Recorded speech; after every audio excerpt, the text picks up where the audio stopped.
Thursday, April 18th, and it's great to have you here on the Damon Bruce Show, brought to you by Ike Sandwiches. It is awesome. Thank you for coming on back. Hit like and subscribe. And today, we're going to focus on just being thankful. Now, this doesn't happen very often in sports, certainly in any sports broadcasting, certainly in any sports punditry and sports talking. Just being grateful that something happened, this is like a foreign concept for the most part these days, right? But that's why we're here. I hope you got a good look at the thumbnail today and you see those three fresh, young, innocent faces of Steph Curry, Klay Thompson, and Draymond Green. It's incredible what they've given us. It really is. And look, unless you have lived through all 5 Super Bowls, unless you got that, the Golden State Warriors are very likely the greatest run of sports success that is going to come past you if you root for a team here in the Bay Area or just about anywhere. I don't know what team in the next 50 years is going to be the next to have a run quite like what we just saw out of the Golden State Warriors. Well, where part of that run is not only did you redefine your sport as you were playing it, but you also paved the way for how the game will be played going forward forever. The Golden State Warriors just didn't change the time that they were in. They changed all time basketball. The way that it will be played after Steph Curry is different than the way the game was played before Steph Curry came into the NBA. Now, you can look at the Warriors any way you want. There's a lot of different ways to appreciate what they have done. Since Steph Curry joined the Warriors and has dressed to play, so this doesn't include his absence, this doesn't include games missed with the broken wrist back in what was it, 2019, the year that was the Eric Paschall year. With Steph Curry, they are 616 and 338 in the regular season. Since Curry's rookie season, just overall, the Warriors as a franchise are 702, 485. 702 wins, 485 losses since Steph Curry came on board. And he changed everything about this franchise to the point where if you'd like to measure them by value, well, all they are is the most valuable brand in the entire NBA universe right now, something that was just totally unthinkable, as were these winning and loss records and winning percentages since Steph Curry took over. But the Warriors, more than any other team that I've ever covered, more than any team that I think the NBA has given us in a real long time, more than any team than the Giants were ever able to produce, just here in the Bay Area, they were so much more than just the results, weren't they? It felt like the Warriors were always more than just the results. They were, if you'll pardon me for using a parlance of our time, man, they were a vibe. They were a feeling that took over the Bay Area, and they genuinely, literally made people happier. The Warriors created personal happiness, which is really something that a lot of teams, no matter how much they win, never really do. But the Warriors were just the team that you couldn't wait to play again, couldn't wait to come back on. The joy in watching them, to me, that's where it almost begins. It ends with championships and banners and parades, but it all starts with how easy it was to root for these guys, how much you wanted to root for these guys. They were a special group. The trio of Steph, Klay, and Dre, I've been thinking about this show and these guys for a very, very long time. And the one conclusion that I sort of reached in my own mind last night, and, comment below whether you agree with this or not. When it comes to the statue, with all due respect to Kevon Looney and Andre Iguodala and Kevin Durant and every other very important role player, Sean Livingston, Andrew Bogut, all of these guys, the statue should just be of 3. The statue should just be of 3 guys, and maybe even Steve Kerr makes the statue because he's been a through line of excellence that some people have stopped appreciating, that's for sure. But this isn't about where the team is going. This is a look back and a thank you. And I really do think that when the statue comes, it should just be Steph, Clay, and Dre. It should just be Steph, Clay, and Dre. Every single one of those guys began their career with modest expectations. And for a while, not only did they find success, they ran the whole league. That's unbelievable. You know, the winning that they provided jumps them in front of several iconic trios in basketball history. But when it comes to altering how the game is played, I don't think there's ever been a more impactful trio in just changing the sport of basketball than those three guys.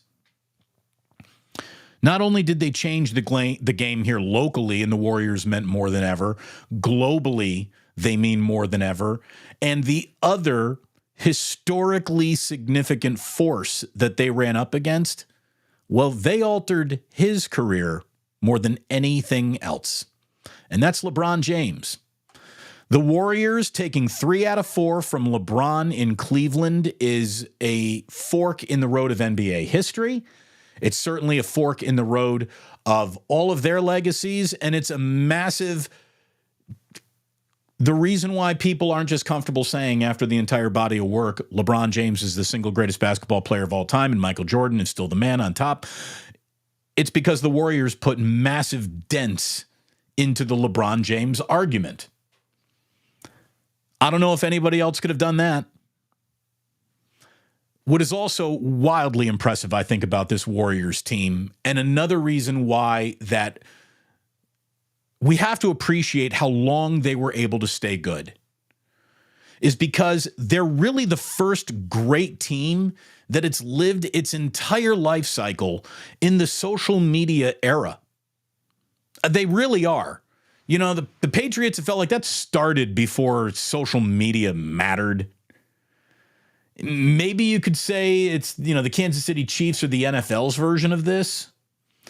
But the coverage and the criticism and the trolling and the just nasty nature of social media has crept all over the Golden State Warriors throughout this, and very rarely did it break through to anyone.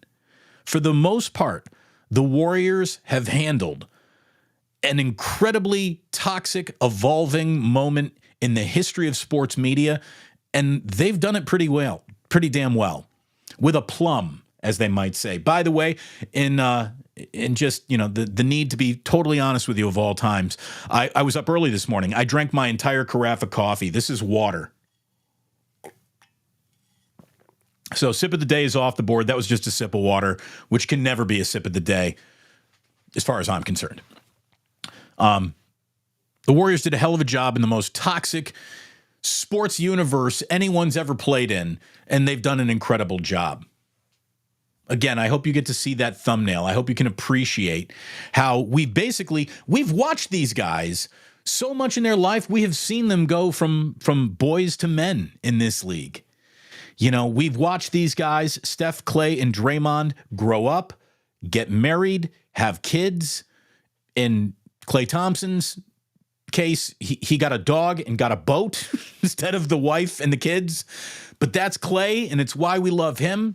I don't think we have ever gotten to know anyone's pet in Bay Area sports history quite like the way Rocco has imprinted himself on the Bay Area sports scene. I got a Rocco bobblehead, I think, somewhere in the house. It's not behind me, but I think I got one of them. I think what honestly means the most to me, and maybe some of you won't even relate to this in the championship ring culture that has taken over any NBA discussion. These guys, what I'm most thankful for is the countless nights of entertainment. I mean, that to me where it starts with me, more than anything else.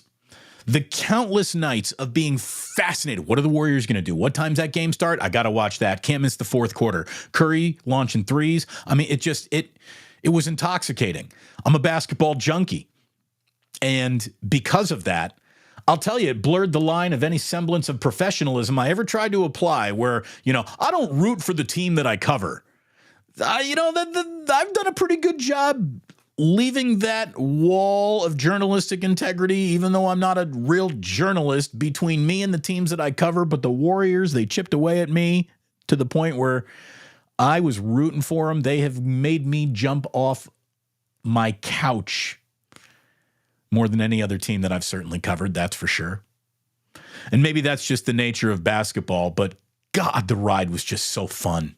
It was awesome to watch. And then you can get into like the actual what happened. The 5 straight NBA finals. Transformative basketball that changed the game forever. 4 titles. MVP seasons from Steph Curry. If you need a little drama to stay interesting, and we all do, right?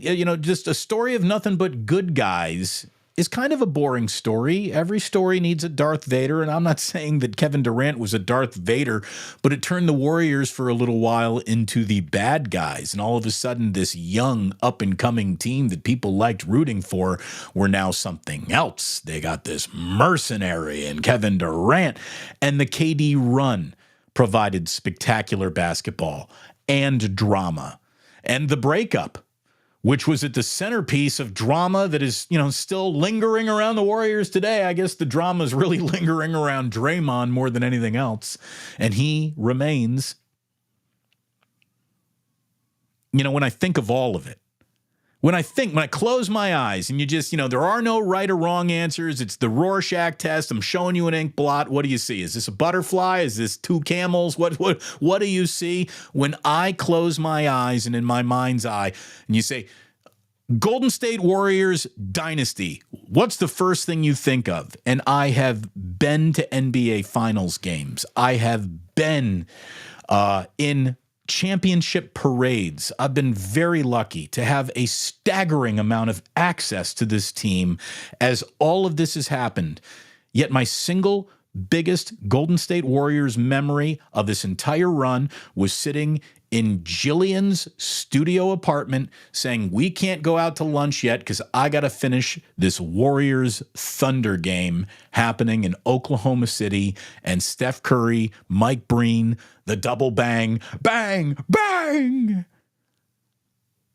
Now I know that that's not the right answer. So much more significant happened, but that to me is my number one memory of all of this. I even have Steve Kerr's interview in a bathtub to be in part of my memories, but it's Steph Curry hitting that shot in Oklahoma City. It's the first thing I see in my mind's eye whenever I close my eyes and think of the Warriors. It's not the championships. It's not the banners. It's a regular season spectacular finish in Oklahoma City. That's what I think about. And there's still so much more, right? The Clay 37-point quarter. That's one of I was there that night. I was in the building. That will remain one of the greatest things I have ever seen with my own 2 eyes. I'll talk about the Klay Thompson 37-point quarter the same way I'll talk about sitting on the photography boat when Mavericks was going one year and watching that wave, sitting on that wave. It's one of the greatest things I've ever done. Watching Klay Thompson go for 37 and a quarter, it was insane. It was insane. Still, the Oklahoma City thing is the first thing I think about, though. All the parades, all the T-shirts, all the bobbleheads, and all the friends that we've been able to make along the way. I'll think of that, too. I think the Warriors extracted some of the best journalism in sports we have ever seen around here. I think that the jobs that Anthony Slater and Marcus Thompson and Tim Kawakami have done covering this team have just been exemplary. I love the fact that, the Warriors put our pal Ethan Sherwood Strauss into a national conversation that without them, he probably doesn't enter. And I think he's one of the smartest guys writing about sports today. And he started writing about the Warriors and covering them for ESPN. Our good friend Nick Friedel, who has become a real friend, a great guy. Love Nick Friedel. Andy Liu and Samus Fondiari. Those guys, the Lightyear boys. Without the Warriors, we don't get them. I love those guys. I love the friends that the Warriors have allowed us to make in the media and with each other. I love the Houston Rockets missing all those threes in a row. I'll think of that too.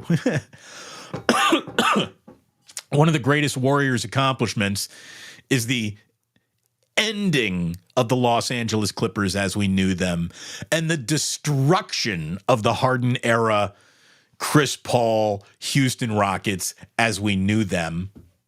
Oh, I love those moments. And again, those weren't NBA Finals games. They couldn't be. And they're some of the greatest moments. The NBA Finals, for Christ's sakes, almost felt like a formality at times because that's how good they were. And but for running into, LeBron and Kyrie at peak of their powers, while Draymond, of course, gets suspended, there's always an element of, I bet you Draymond fucked this up. That's kind of around the Warriors.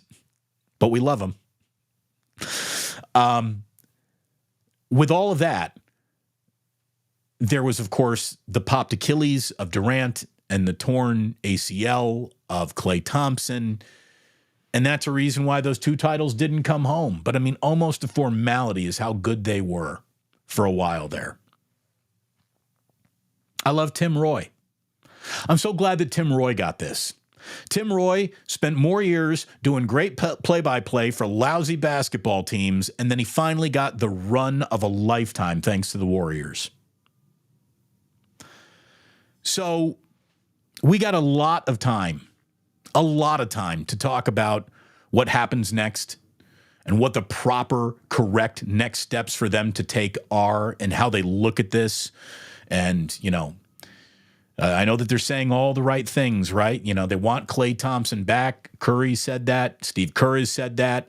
There is a price point that is an absolute walk away from that guy now. And to me, I would be comfortable bringing Klay back for not a penny more than $10 million. And that's probably a walk away number for Klay. And if Klay has to walk away from that number, I'm good with that.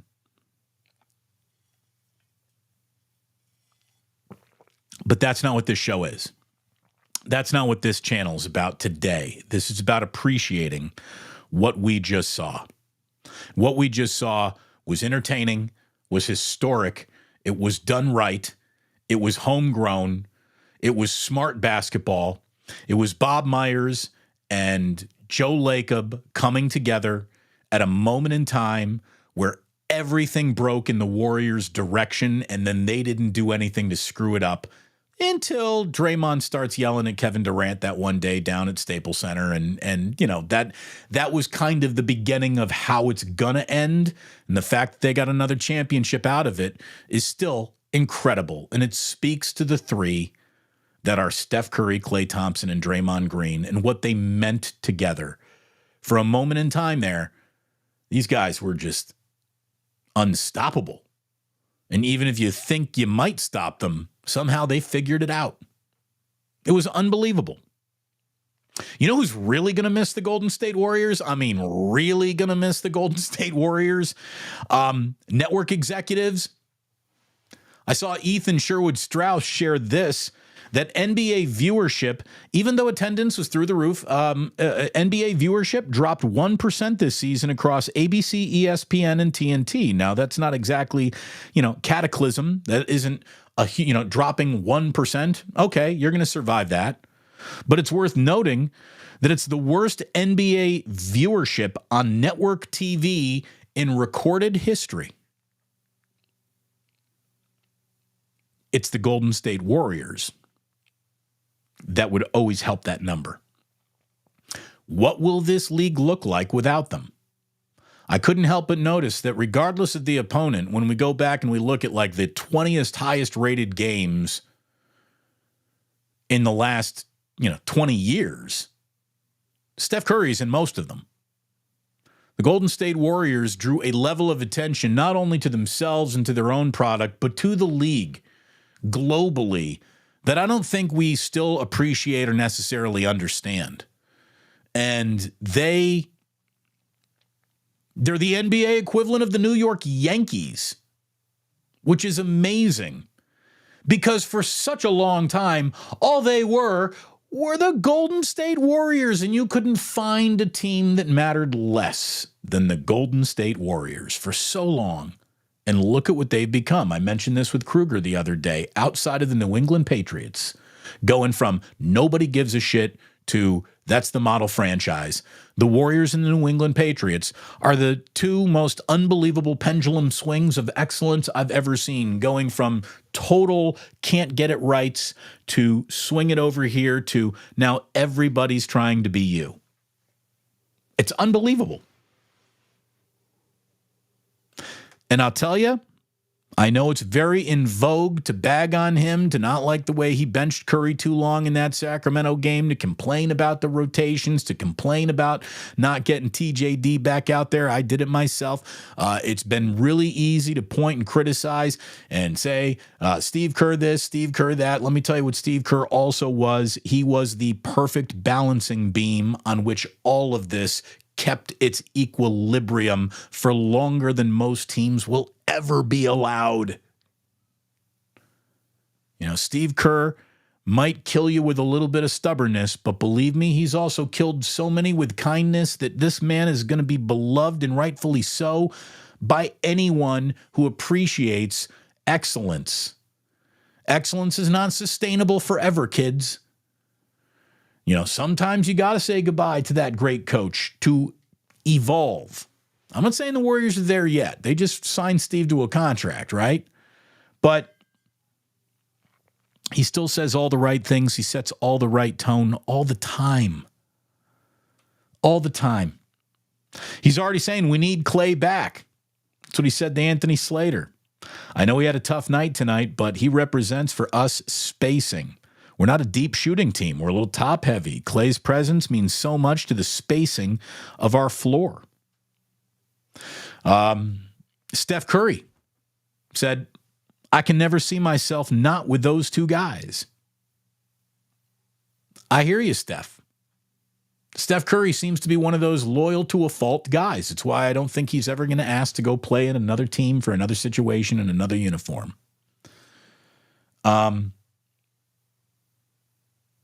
When it comes to the Warriors, though, and I don't want to start focusing on what's next. That's not what this show is about. But it feels like it is time to evolve. It's a time to say, what an era we just had, and we need to now launch a new era around Steph and other ideas more than we can just run back Steph, Dre, and Clay being the centerpiece of it all. It feels like the Warriors owe themselves that shot to evolve, and I hope they take it, because you got to evolve. And look, when you've had so much success in one place, thinking of success without this place being around you or being the same, it's hard to do. Let me just share a personal story with you. I had a level of success that, but for the Golden State Warriors, there was no one ever more important to 95-7 the game's success and growth than me. And I don't think that is arrogance. I don't think that's me patting myself on the back. I think it's a measurable fact. I helped pull more of KNBR's audience to a place they said that they would never go, and then the Warriors came over, and now 95.7 was an actual brand in this town. I thought, because of that level of success, that me and 95.7 the game were going to go to the deathbed together. Like, I would die in a studio there one day. It was something that I thought of. I might die on the air at 95.7 the game. With all the success that I had in radio, it was certainly set up to be like that. With all the success the Warriors have, I'm sure that they believe that they're going to be kept together forever. Well, things change. And things evolve. And what you think is going to go on forever comes to an abrupt stop. Now, I couldn't see my abrupt stop coming. And it's not because I was arrogant or unaware of the business in radio, but I really thought that I was one of those protected entities. And I'm sure that Klay Thompson and Draymond Green and Steph Curry all feel that way. Now, Curry ranks above everyone. Draymond Green, Klay Thompson, we'll find out. Whenever that day comes, whether it's this offseason or next or whatever, I didn't want to wait for it to actually end before I took some time to appreciate what we just got. And what we just got is very likely to be the single greatest sports ride you're ever going to be taken on in your fandom life. It's certainly one of the great, most historically significant teams that I'm ever going to be afforded the chance to cover. And I got 2 parades. I would have been 3, but I had a stroke, and then the other time I just couldn't go. But I got parades. I got to ride in championship parades thanks to the Golden State Warriors. Those are incredible memories. That last Durant title, I had Jillian with me on the float. That was a special moment for the both of us. Got to introduce her to Steph Curry that day. Got to pick, that meant so much to her because she isn't some jaded media member. She's a fan. She grew up watching the Warriors sucking. And then all of a sudden, they're the North Star. What a moment in time. When it ends, we'll know it officially. It feels like it's ending. And I just wanted to appreciate it here and now. What a great run. What a truly great sandwich you will have when you go into Ike's. The beauty of Ike's is this sandwich that I'm telling you about comes in many different forms and flavors, and you don't even have to go get it. It can be brought to you. Open up your delivery app. But before you do that, download the Ike's Rewards app and start eating your way towards free sandwiches.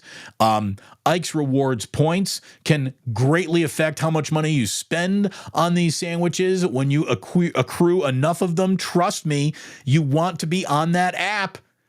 Get yourself the Ike's app and then get yourself a sandwich. If you run an office that's thinking about what are we going to do to bring in a little lunch, get Ike's Catering. You'll be very, very happy you did. And then to wash it all down, get yourself to the Dubliner.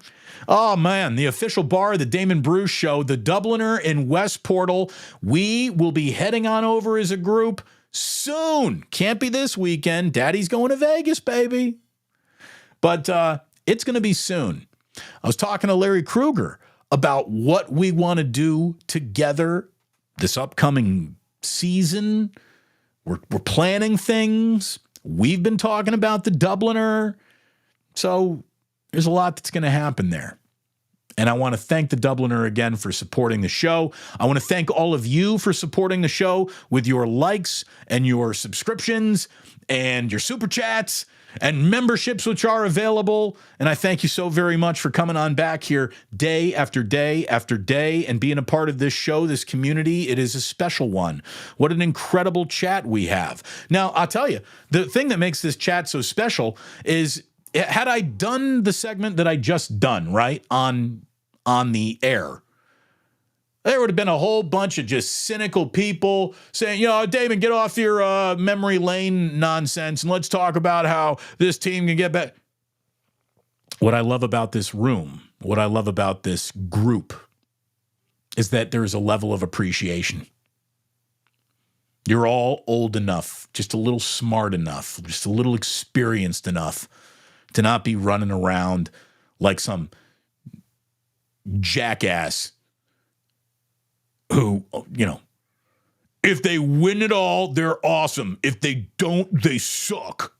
Thank you for not being that level of fandom. We can do better. We have done better. We are better than that. It's because you folks understand that the time we get together is precious. We come together for about an hour a day here to do it live. And then you pick this up and put the show away whenever you want. Thank you for making me part of your life. It means so much to me. Thank you, Golden State Warriors, for meaning so much to this life, to this community's life. I know that countless people have had a happier decade than they would have had thanks to their favorite basketball team finally turning into not just a pretty good basketball team, but a historically significant basketball team. Today, if you didn't notice it on your way in, look at the thumbnail of this show today. Look at those 3 kids sitting together. They look like a rap group launching a debut album from Brooklyn or something. Like they're just such young kids. And it's Steph, Clay, and Dre. You got to squint to see the old men that they've become, but you can see it. It's in there. All right. So we thank the Warriors. We thank the sponsors. We thank you for being here. Let's get some other stuff going today. First of all, NBA play-in gave us a couple of things last night. The Bulls beat the Hawks without much stress. Then the Sixers played a clunker to beat the Miami Heat by 1 point. So that sets up Heat versus Bulls on Friday. And Jimmy Butler ain't going to be playing. I don't know how he did it, but Jimmy Butler went about 3 quarters on an injured knee last night for the Miami Heat. The guy's a dog. He just stays out there. I mean, do you think Andrew Wiggins would have gone out there and battled through a wonky knee for 3 quarters in a gots to have it game? No. But Jimmy did.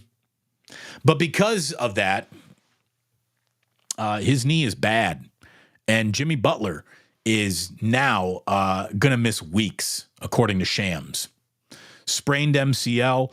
And Friday, Bulls and Heat certainly becomes less interesting without Jimmy there. But watch Eric Spoelstra figure it out. I mean, he's that guy too. He's that good of a coach. Kings and Pelicans also coming up. That's on Friday. So a couple of big games coming up on Friday to round out our 8 seeds once and for all in the NBA.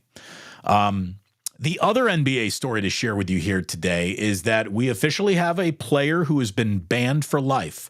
Jonte Porter of the Toronto Raptors, who we talked about just a couple weeks ago. He was banging unders on himself, getting checked into a game, and then saying, "Coach, I got a migraine. I got to come out of the game." He's out of the game. He doesn't get back in.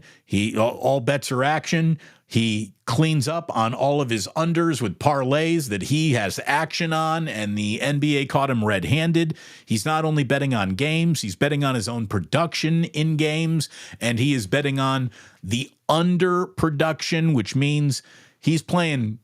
He's rope-a-doping. He's literally checking himself out of games with pretend ailments and injuries so his bet hit. Yeah, that's a guy you suspend for life. There is no coming back from that, right? That's got to be. So the NBA got that one right. Let's see, the other thing to let you know about, again, it's really not even an update at all. Brandon Ayuk. Ian Rappaport didn't offer much of an update, but he did say that as the 49ers are sitting right here, right now, they're not trying to trade Brandon Ayuk. They're not out there entertaining trade discussions for Brandon Ayuk. So, if Ian Rappaport is telling me that they're not taking any phone calls leading up to this draft, are you telling me that big Godfather offer is going to happen on draft day and that's going to be the first day it's really discussed with the Niners? I don't believe that. I don't know if I like that. David Bonilla of 49ers Web Zone says next week draft presents a pivotal moment in the talks between Ayuk and the Niners. If he remains on the roster after the draft, it signals the team's confidence in reaching a deal. After all, trading Ayuk for future draft picks wouldn't benefit the 49ers this year. Ayuk is set to earn $14.124 million on a team exercise fifth-year option. Naturally, both parties prefer to reach a long-term agreement before the receiver takes the football field. And Brandon Ayuk did show up for voluntary workouts, right? I mean, so it doesn't sound like, I don't care what he's wiped off his social media bio or not, it doesn't sound like, the 49ers and Brandon Ayuk are drifting further and further apart as much as it seems like they're trying to figure out a way to keep it all together. So, I good. That's the way I want it. I think Brandon Ayuk needs to be on this team next year.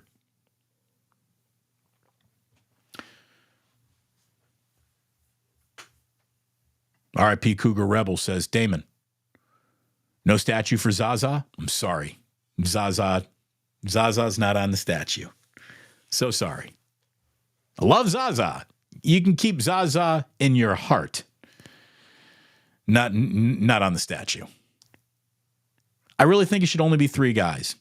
The more I've thought about it, it should just be those 3 guys. Not Kevin Durant. I'm sorry. Big part of it. Weren't here long enough. Those 3 guys are Golden State Warriors in ways that Kevin Durant will never be recognized as a Golden State Warrior. So I don't think that he fits the statue of the 3 of them. I don't.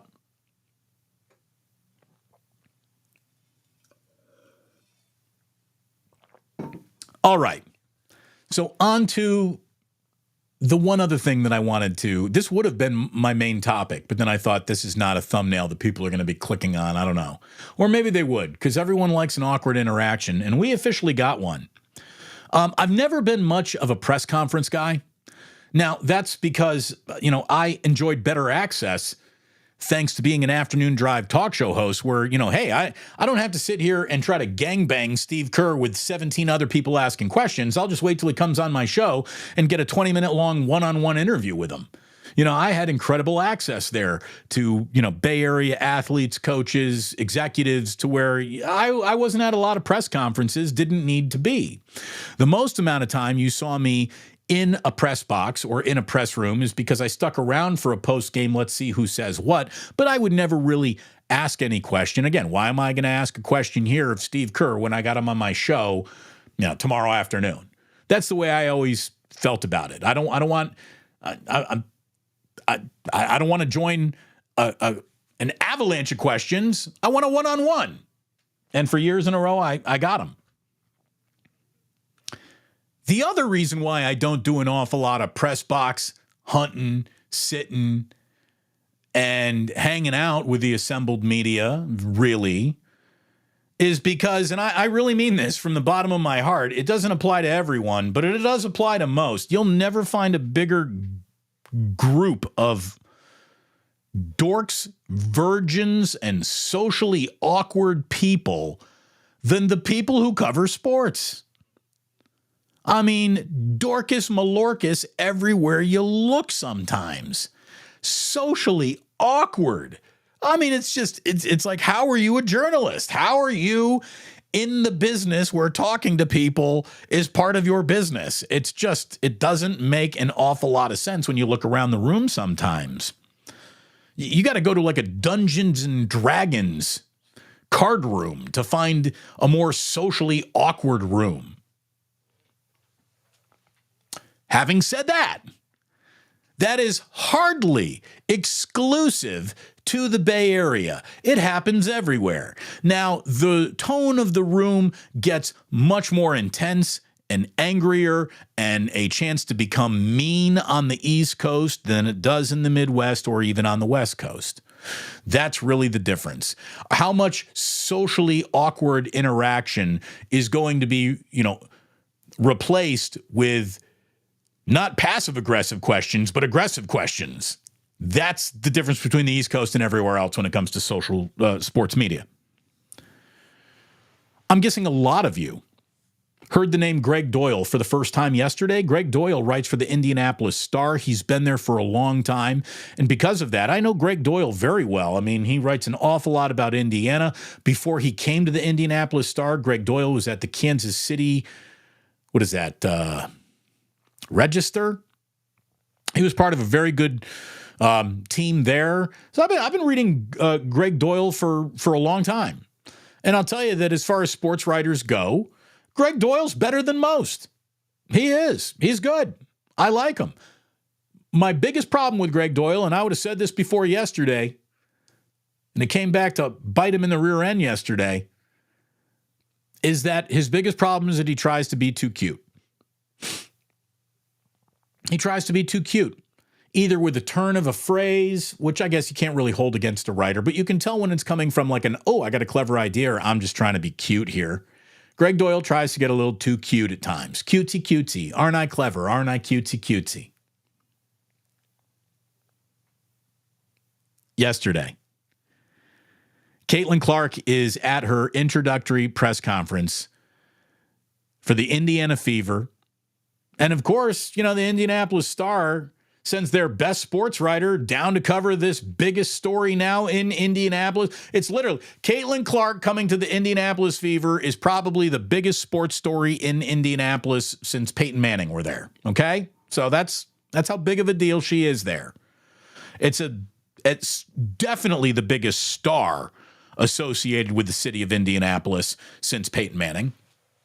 And so Greg Doyle comes on out there and look, I mean, he had an awkward interaction with Caitlin Clark. The internet has come for Greg Doyle. He's written his I'm sorry about all this, and that should probably be the end of it. The pile-on, though, was significant. Calls from he's creepy, who is this guy, from people who are unfamiliar with him, all the way to people who never liked Greg Doyle saying, see, I told you, all the way to, think pieces being written, men shouldn't cover the WNBA because they don't know how to talk to women. I've seen all kinds of some smart, mostly stupid shit written about this. Let me tell you what happened. So Caitlin Clark makes her opening statement. Greg Doyle, he's got the first question or whatever. And he begins the question by saying, hey, Caitlin, can you see me?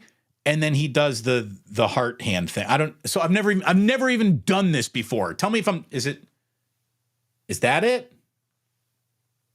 Is that it? Am I doing heart hands right? I wouldn't know because I'm a grown fucking 49-year-old man. I'm not some girl talking about fucking Hello Kitty. And Greg Doyle is more in my category than Hello Kitty. But you don't do this. You fucking candy asses. What is this? This is how you're going to introduce yourself to a professional athlete? And it's her signature thing? She does it to her family at the end of the games. But Greg Doyle thought that he would open with this, the heart hand thing.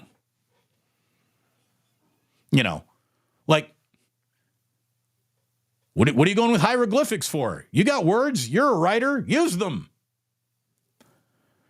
So what did he basically says, he does this and she's like, oh, so you like that? And he's like, well, I like that you're here and I'll like you even more if you do it to me. Which, it's fucking Greg Doyle. It's really not that big a deal, but everyone wants to now use this as tantamount to verbal sexual assault. I mean, it's ridiculous.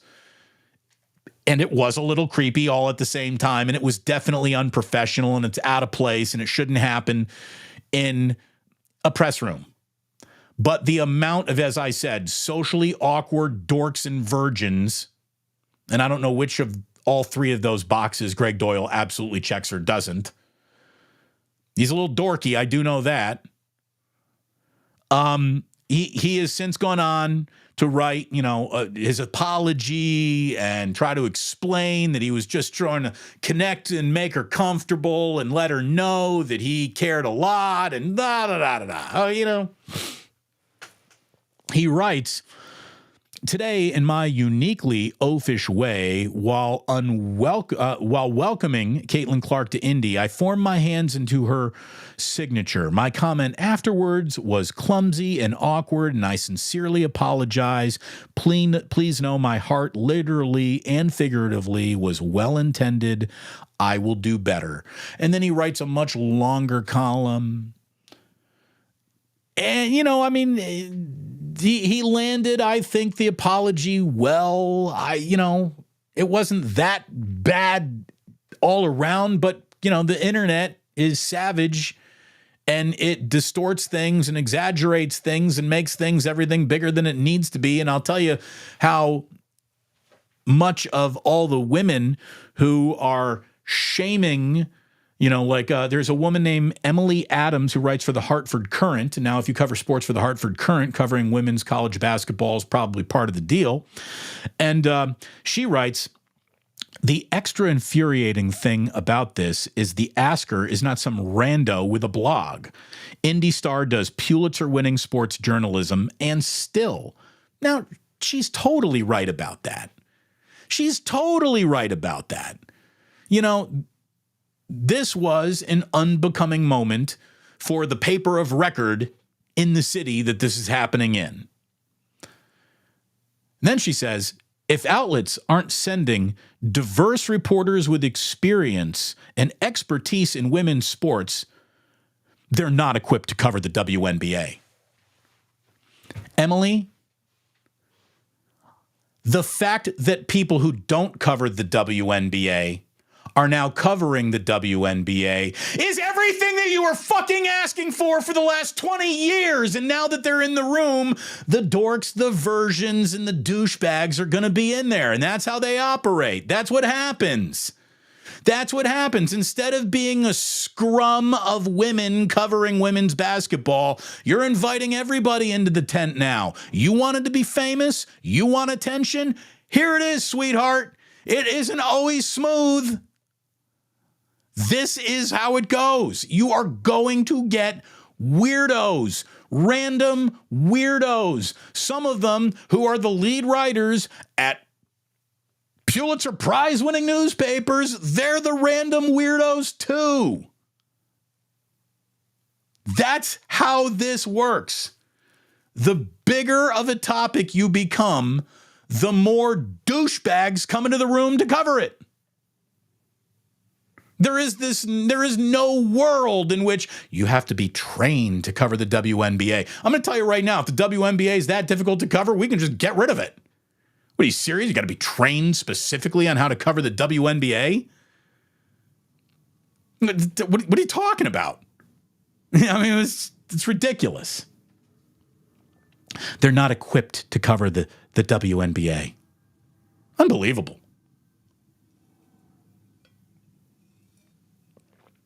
I mean, tell me you're new at this.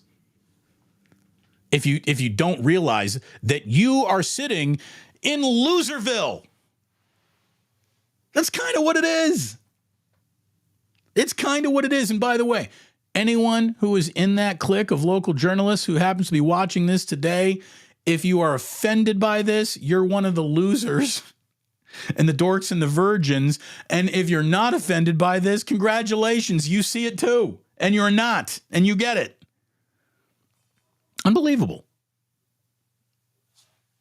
So there you go. And I'll say this, to Emily and all the other deeply offended people who wanted to cover just Caitlin Clark's introductory press conference. Instead of doing that, you went home and you wrote about this. You wrote about Greg Doyle more than you wrote about Caitlin Clark at her own press conference. So shame on you. Shame on you for a guy who's maybe trying to hijack a little attention here, and then you give him more than he could have ever wanted. I have no idea what Caitlin Clark said at her own press conference. It hasn't even been highlighted or illuminated in a single place I've seen this story, but I know basically verbatim all the awkward shit that Greg Doyle said. It just doesn't make it. Welcome to big time sports, WNBA. Wait till you see the galactic losers applying for credentials to come and watch you. It's going to happen. So get your hearts ready. It's coming. It's coming. Did I do that? Is that it? Is that, I don't. Again, what straight male has ever done this? Ever? Who does that?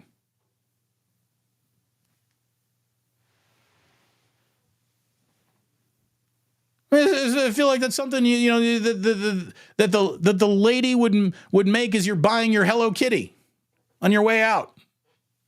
Some Japanese tea room. What the hell's going on?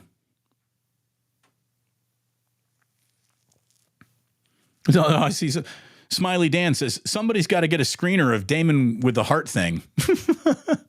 Yeah, a little screenshot of that. Don't do that. So, look, we're going to hop into Club Plus. I think we got a few things to talk about here. I'm sure you got some comments that you've made about the Warriors, about the Doyle thing, about everything that we've talked about. I've seen a super chats come in. We're going to have to pay attention to that.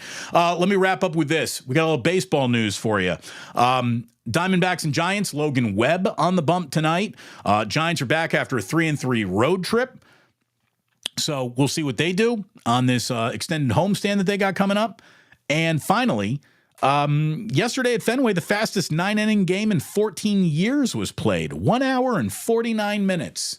Getting into Fenway is expensive, by the way. It's a really expensive ticket. Now, look, I know that can happen. Sometimes a baseball game goes flying past you because both pitchers are on it, both lineups ain't on it, and all of a sudden you got one guy throwing a Maddox up there. That's a complete game shutout and under 100 pitches, by the way, for those of you who aren't scoring at home, what a Maddox is. And that's what happened in that game. But imagine, it's your first ever time at Fenway and you don't even get 2 hours? You're out? Like, I like a well-paced baseball game, but I think I'd also like to hang out in Fenway for a little while. Again, careful what you ask for with these sped-up games. You just might get it. And there you go. There you go.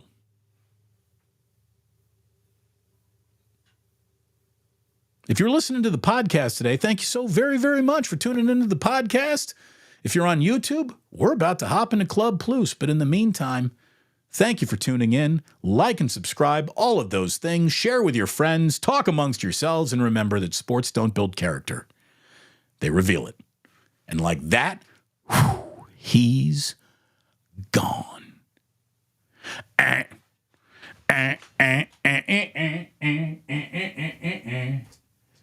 right, where's the plug? Speaking of socially awkward, speaking of awkward, there it is. I got it.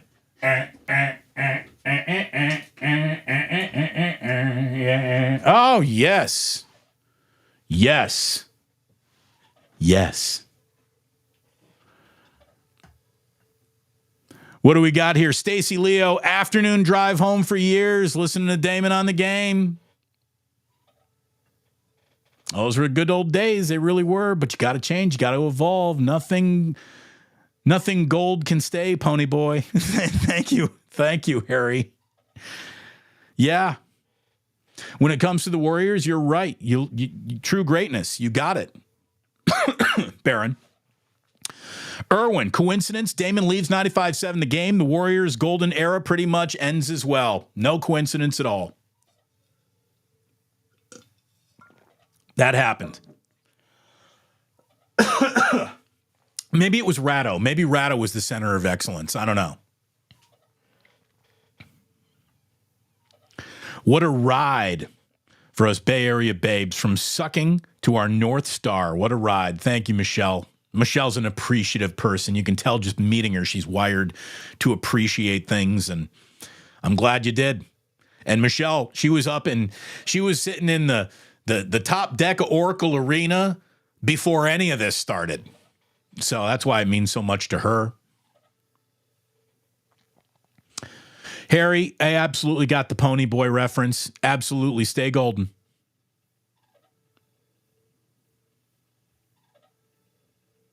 What else we got going on? Oh, Rock Eastwood says, Damon, hair is shiny clean today. Is shiny? Do I have shiny hair? Are you sure that's not just because I got significantly grayer overnight? It feels like I get grayer every day. I mean, I'm going to be Santa Claus at one point. At which point, I'll probably go full-on David Letterman and just go. Actually, that's not true. I got a beard. I'll never be able. This beard grows so slowly. It doesn't. I do not have impressive facial hair. I cannot grow the brawny Paul Bunyan, huge bushy beard. I can't do it. I can't do it for a minute during the pandemic. I tried. I can't do it. It gets a little nanny goatee right here. Like it was maybe long enough to braid like a sad inch of braid at one point. But it was never like, the guy from Anthrax could have had a braid like that. Not that I'm a big braid my beard guy. I'm not a braid anything guy, let's be honest.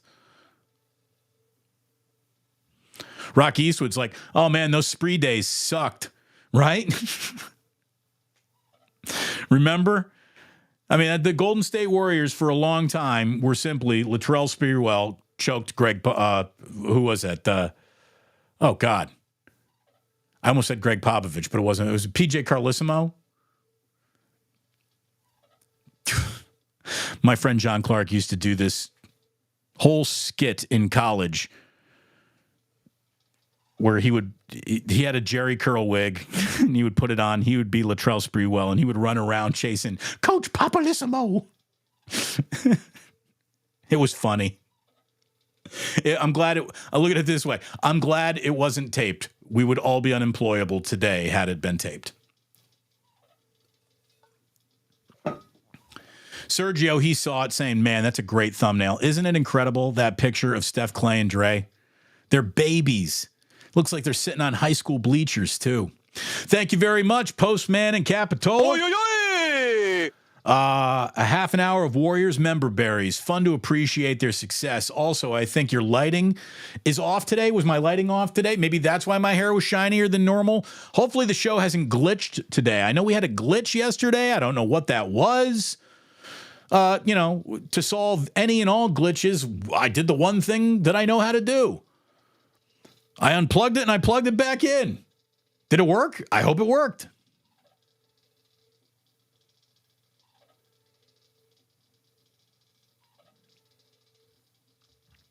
Yeah, Zion is out too. Look, Zion was out when the Pelicans came in and clocked the Kings by like 30, didn't he? So I got no hard feelings against the Kings. I am rooting for the Kings tonight. I'd love to see the Kings get in there. No problem with the Kings actually making a postseason at all. I guess they actually made a postseason last year, 7 games though. And they were done. Getting back to Baron Red, now known as SF Indigo. Jimmy Butler is my favorite non-Warriors player. He punked the T-Wolves. Oh, that I would have loved the practice footage from Jimmy Butler just dunking on Cat and Anthony or Karl Anthony Towns, calling all Minnesota Timberwolves pussies as he's practicing against them. Love it.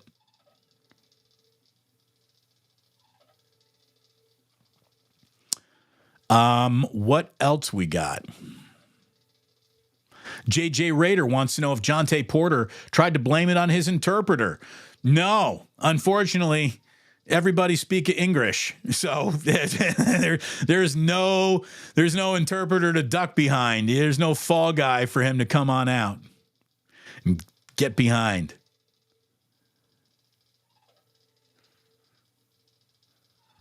Speaking of Zaza, nothing easy. Thank you, Rockin' New Air 84. Yeah, I'm telling you, I'm just disappointed that Zion's out because I wanted to watch him. I mean, Zion was just playing like he was playing the best basketball game of his entire career when he all of a sudden was off the court and he's hurt. That stinks.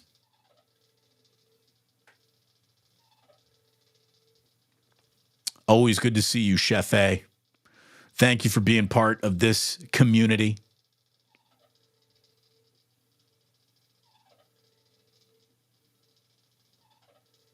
Let's see.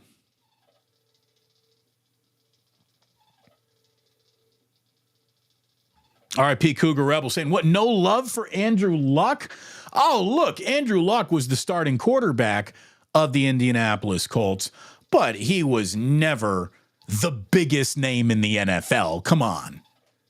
Like Peyton Manning was the biggest name in the NFL, and he was Indianapolis's, and he was the biggest deal in Indianapolis, maybe sports-wise, ever. And Caitlin Clark is the single biggest deal in the history of women's basketball. So, yeah, Andrew Luck was neither. You know, Andrew Luck was appreciated. He was a big deal, but not quite this.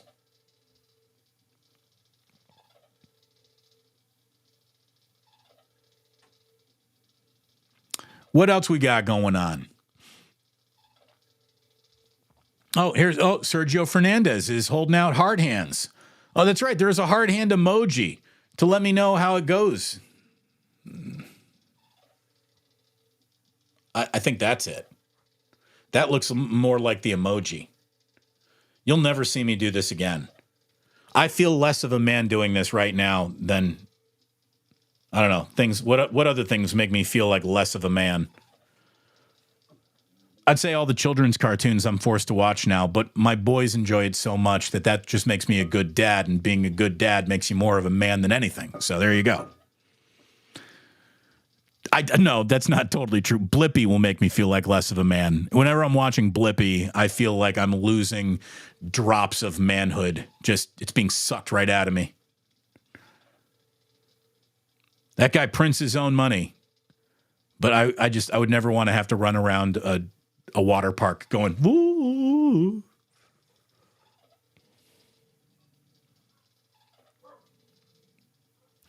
Michelle Haberman saying Greg Doyle achieved major inadvertent creeper status yesterday. Awkward a million times. What made you think that was a good idea? Again, that's the thing. Greg, in the history of covering anything, have you ever opened with a heart emoji? Probably shouldn't do it today. There's a lot of athletes that have signature moves. I bet you the first time he ever talked to LeBron, he didn't decide to start this press conference, I'm going to throw some chalk in the air.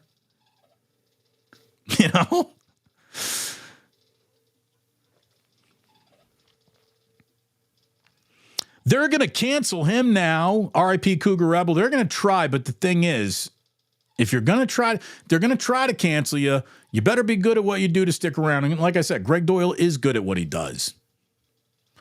It was creepy, though.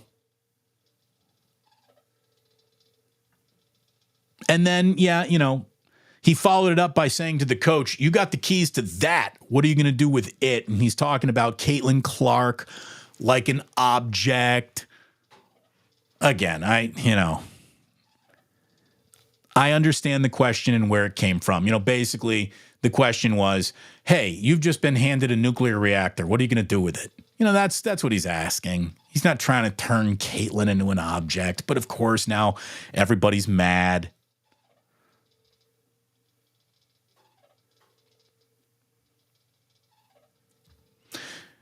Chef A says, fucking sexism. And here it begins or continues. Here's the thing. I don't think there was any attempt at sexism there. He was trying to be cute. And there's nothing any grown man should do less of than trying to be cute. And that's where he tripped up. I don't think he went in there I guarantee you he didn't go in there to do a single thing that was awkward or about to go viral or he was trying to be, I get what he was trying to even do. But the point of you being like a grown up means you don't do that. That's a candy ass way. I mean, what if, could you just imagine? So the 49ers draft player X. Player X is now down in Santa Clara, and I get to walk up to him and say hello for the very first time, and I'm like, hi. Oh, God. If that player turned and ran from me, I don't think I'd blame him. Be like, what? I heard that you do this. This is a signature move. I don't know. I didn't mean it to be so awkward.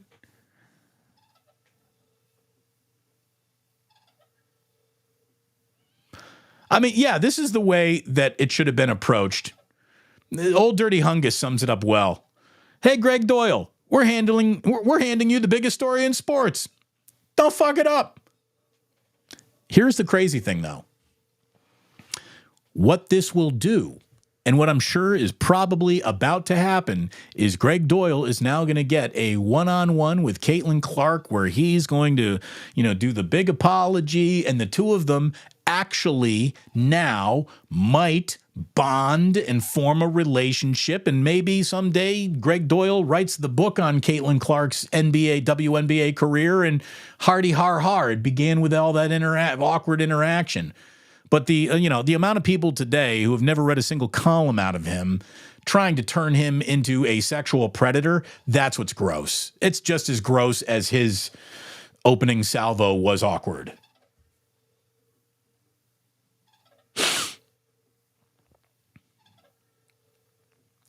Erwin says, Greg Doyle needs tips from Greg Silver on how to deliver the proper heart thing. Who's Greg Silver? Do you mean Mike Silver? Does Mike Silver do heart hands? It's a massive demerit.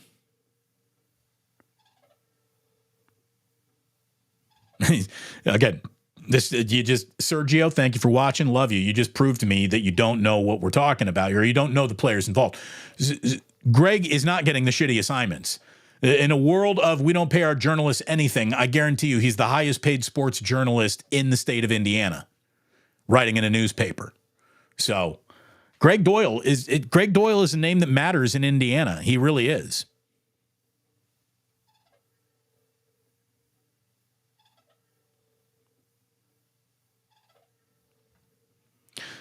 The 40-year-old virgins are going to be showing up and hoping this might be their chance. Oh, they're there. They're in the room. The weirdos are there. E. Scott Burns, thank you very, very much. I appreciate the super chat. Cheers to the Warriors. What a run. E. Scott Burns, you are a well-adjusted sports fan. Thank you.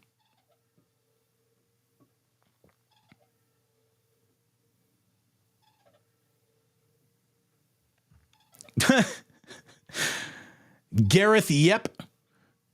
Gareth. I didn't know. We got a Gareth, right? We did Gareth. All right. Sir, were you saying Conan Doyle is a good right? Sir, it's Conan Doyle, right?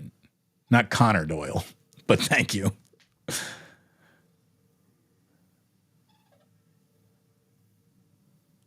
What else?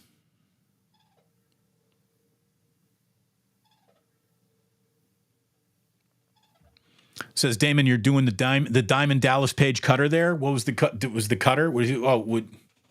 That's how he'd call for it, right? Or wasn't Sammy Hagar? And again, this is why, even though look, there is elements of Van Hagar that is good. 5150 is a really good album. It may be the strongest Van Halen album front to back of all Van Halen albums, but of course, greater Van Halen songs are pretty much across the board anchored by David Lee Roth. David Lee Roth as a showman was very, very hard to replace. So what, Sammy Hagar came with or was it Def Leppard? I can't remember, but I think it was both actually. But there was a hand symbol, and then there was the Def Leppard thing was this. You had to use two hands because it was too much band for just one hand. So you had to do this. You see this at concerts. At no point in Fish will I be doing this.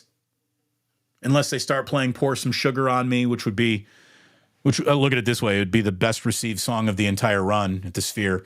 If Fish busted out Pour Some Sugar on Me, holy shit, it's not going to happen. Going to get some new songs from Evolve. Oh, boy. Let's see what else we got. This is Damon. Bill Murray did it on the Japanese Johnny Carson show and Lost in Translation. H.M. Murdoch did he do that too? I don't know. I don't like doing it.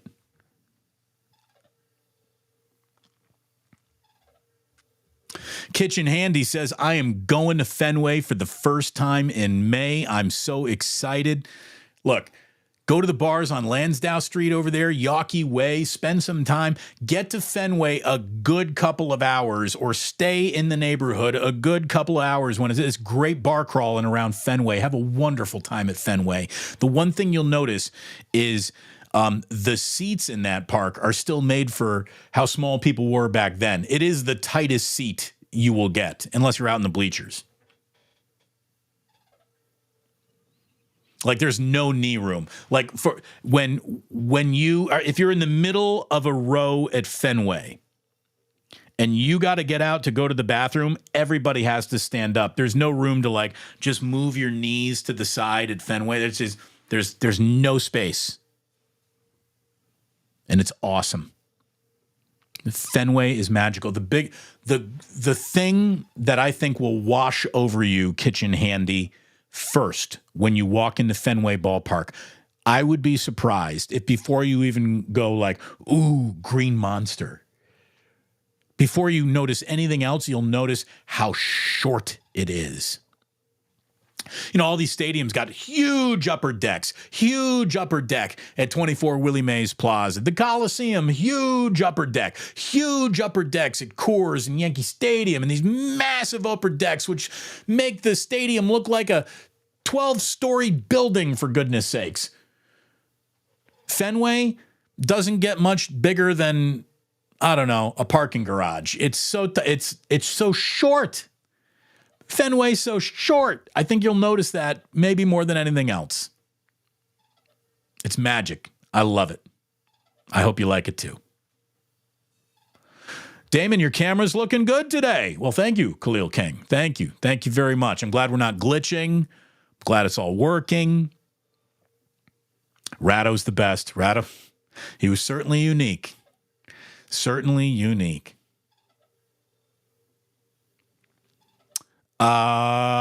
Padraig is here. I mean, again, I could be on the radio and Padraig wouldn't hear me at all because the radio signal does not reach Ireland, but it does on YouTube, and that's the beauty of being over here, seriously. Hey, let me tell you, I almost want to end the show with this one. Michael, stay right there. I'm going to go look at the end of this here. Ike is saying, the ladies love it, Damon. See, by just saying that, aren't you now, oh, you're sexist, I don't know. Audio linked up over here. That's good. Everyone good. This is Kitchen Handy saying, Ike, I went to your Roseville location. Fantastic. Yeah, it's fantastic. Have we got everybody in here? Have we got everybody in? Because I want to end with one specific thing. I want to make sure I'm not missing any super chats or anything like that. Let me go back to where I wanted to go now. Hold on. Where is this from? Michael Diaz. Damon, this is one of the problems with the era that we live in now. Everyone is offended by everything, and most people are overly sensitive. I miss the 80s and 90s. That doesn't bother me attitude. Amen. Michael Diaz. Amen. People are actually thinking that they can walk around and never be offended by anything, and they have a right to that, and it's gross. And as I've said many times, no one has a right to an unoffended life. If something offends you, I suggest you shut up and move on. That's it. That's it. Now, people who wanted to capture this awkward interaction between a reporter and the biggest sports story in America today, that's all fair game. It really is. But the pile-on for people who, I mean, there are people who don't give a shit about Greg Doyle, Indianapolis, or Caitlin Clark who got their pound of flesh out of this, you know? Like, feel free to not let something bother you. I highly suggest it. You'll live a better life the minute that you decide to start living like that. The squeaky disco light. It's how you know you're here, right? It's how you know you're here. It's like in the movie The King's Speech. He does his big speech at the end of the movie, and, you know, there are still a few stammers in there, and he's like, well, everyone had to know it was me. Without the squeaky disco light, would you even know it was me? Like, yes, I could replace this. I could improve this, but I feel like the squeaky disco ball is now, like, it's got its own place on the show.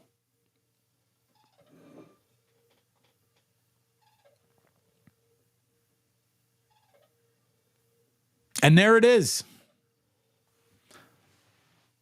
You are an awesome group. Because you're so awesome and you're so well adjusted, I'm very comfortable just coming in here and being myself and saying things that I'm sure will be very offensive to other people, but it's YouTube. It's Damon Bruce Plus. And I've decided I'm unfireable at this point in my career. I thank you so much for tuning in today. It's a beautiful day outside. Go out, be nice to each other, be kind to each other. Don't throw that heart hand bullshit to anybody. No one needs that. If you want to say something, say, hi, how are you? Be normal. Stop trying to be so cute.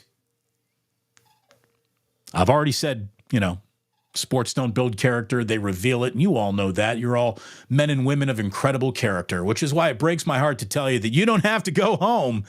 You just can't stay here.